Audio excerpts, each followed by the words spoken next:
സംസ്ഥാനത്ത് കഴിഞ്ഞ 9 വർഷത്തിനിടെ പിരിച്ചുവിട്ട പോലീസ് ഉദ്യോഗസ്ഥരുടെ എണ്ണത്തിൽ തിരുത്തൽ വരുത്തിയിരിക്കുന്നു പോലീസ് ആസ്ഥാനത്തുള്ള പുതിയ കണക്കിൽ. 144 പേരെ പിരിച്ചുവിട്ടു എന്നാണ് 24 നൽകിയ പുതിയ വിവരാവകാശ അപേക്ഷയ്ക്ക് ലഭിച്ചിരിക്കുന്ന മറുപടി. എന്നാൽ മുഴുവൻ പേരുടെയും പേര് വിവരങ്ങൾ പോലീസ് ആസ്ഥാനത്ത് ഇല്ലെന്നും ഈ മറുപടിയിലുണ്ട്. 14 ഉദ്യോഗസ്ഥരെ പിരിച്ചുവിട്ടു എന്നായിരുന്നു ആദ്യം 24 ലഭിച്ച മറുപടി. അതേസമയം 144 പേരെ പിരിച്ചുവിട്ടു എന്നായിരുന്നു മുഖ്യമന്ത്രി നിയമസഭയെ അറിയിച്ചത്. ഉമേഷ് ബാലകൃഷ്ണൻ തിരുവനന്തപുരത്ത് വിവരങ്ങളുമായുണ്ട്. ഉമേഷ്, മുഖ്യമന്ത്രി നിയമസഭയിൽ പറഞ്ഞ കണക്കും പോലീസ് ആസ്ഥാനത്ത് നമുക്ക് ആദ്യം ലഭിച്ച കണക്കും തമ്മിലുള്ള പൊരുത്തക്കേട് നേരത്തെ നമ്മൾ റിപ്പോർട്ട് ചെയ്തതാണ്. അന്ന് ഉമേഷ് പറഞ്ഞു ചിലപ്പോൾ അത് ക്ലറിക്കൽ മിസ്റ്റേക്ക് ആയിരിക്കാം, അല്ലെങ്കിൽ അതിന്റെ ചില സാങ്കേതികമായ പ്രശ്നങ്ങൾ കൊണ്ടായിരിക്കാം ആ കണക്ക് കൃത്യമായി ഇവിടെ വരാത്തതെന്നാണ്.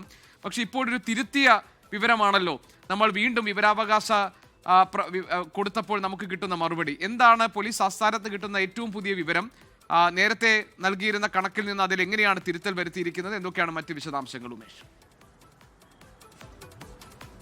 അജിക്ക്, നമ്മൾ ആദ്യം ലഭിച്ച വിവരാവകാശത്തിന്റെ മറുപടി തൃപ്തികരമല്ലാത്തത് കൊണ്ട് തന്നെ നമ്മൾ അതിൽ അപ്പീൽ പോയിരുന്നു. കാരണം മുഖ്യമന്ത്രി നിയമസഭയിൽ ഇതുമായി ബന്ധപ്പെട്ട നടത്തിയ പ്രഖ്യാപനം 144 പോലീസ് ഉദ്യോഗസ്ഥരെ കഴിഞ്ഞ 9 വർഷത്തിനിടെ ക്രിമിനൽ കേസുകളിലും മറ്റ് സ്വഭാവ ദൂഷ്യത്തിലും പെട്ട് പിരിച്ചുവിട്ടിട്ടുണ്ട് എന്നാണ്.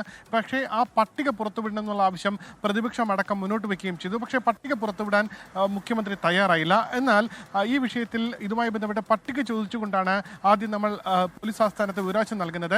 അതിൽ ലഭ്യമായ പട്ടിക എന്ന രീതിയിൽ നമുക്ക് നൽകിയത് 14 പേരുടെ പേര് വിവരങ്ങൾ മാത്രമായിരുന്നു. ഇതേ സാഹചര്യത്തിലാണ് നമ്മൾ വീണ്ടും അപ്പീൽ സമർപ്പിച്ചത്. ഈ അപ്പീലിലാണ് ഈ എണ്ണത്തിൽ മാറ്റം വരുത്തിയിട്ടുണ്ട്. നേരത്തെ എണ്ണത്തിൽ വ്യക്തതയില്ല, ക്രോഡീകരിച്ച് ലഭിക്കുന്നേ ഉള്ളൂ.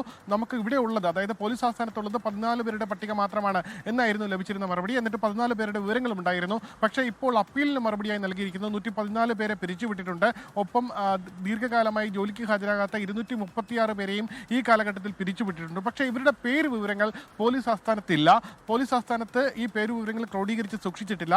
ആവശ്യമെങ്കിൽ മറ്റ് യൂണിറ്റുകൾക്ക്, അതായത് പോലീസ് ആസ്ഥാനത്തിന് കീഴിൽ 41 യൂണിറ്റുകളുണ്ട്, വിവിധ ജില്ലാ ഓഫീസുകളടക്കം. ആ യൂണിറ്റുകളോട് ആവശ്യപ്പെടൂ, യൂണിറ്റുകളോട് ചോദിക്കൂ എന്ന് കാണിച്ചുകൊണ്ട് ആ യൂണിറ്റുകളുടെ പട്ടിക മാത്രമാണ് നൽകിയിരിക്കുന്നത്.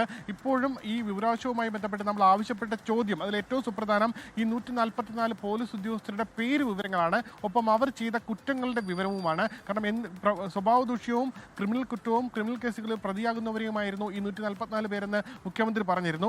അപ്പോൾ തന്നെ പ്രതിപക്ഷം പറഞ്ഞ പല കാര്യങ്ങൾ, ഇത്തരത്തിൽ പ്രതികളാകുന്നവരെല്ലാം പിരിച്ചുവിട്ടു എന്നുള്ള നടപടി, ആ നടപടിയിൽ പലപ്പോഴും കോടതിയിൽ പോയി അവരെല്ലാം തിരിച്ച് സർവീസിൽ കയറുകയും ചെയ്തിരുന്നു എന്നാണ്.